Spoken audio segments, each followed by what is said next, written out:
MK news 9 ಇನ್ TV ಕನ್ನಡಗೆ ಸ್ವಾಗತ. ನಾನು ಮಹೇಶ್ ಪಾಟೀಲ್.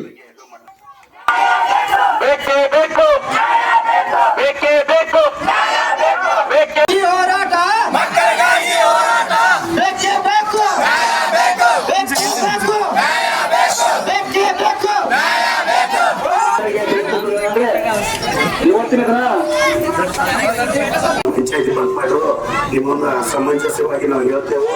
3 ದಿವಸ ಆಯ್ತು ಶಾಂತಿಯುತವಾಗಿ ಪ್ರತಿಭಟನೆ ಆಯ್ತು. 4ನೇ ದಿವಸಕ್ಕೂ ಶಾಂತಿಯುತವಾಗಿ ನಡೆಯತ್ತೆ. ನಾವು ಶಾಂತಿಯುತವಾಗಿ ಪ್ರತಿಭಟನೆ ಮಾಡ್ತಿದ್ದೆವು. ಈಗ ನಾವು ಸರ್ ನೀವು ಕಿಲಿ ಹಾಕಬೇಡ, ನಾವು ಹಾಕತ್ತೇವೆ ಸರ್. ಹಾಕುವಂತ ನಮ್ಮ ಟೈಮ್ ಅಯ್ಯಯ್ಯೋ ಅಯ್ಯಯ್ಯೋ ಅಯ್ಯಯ್ಯೋ ಅಯ್ಯಯ್ಯೋ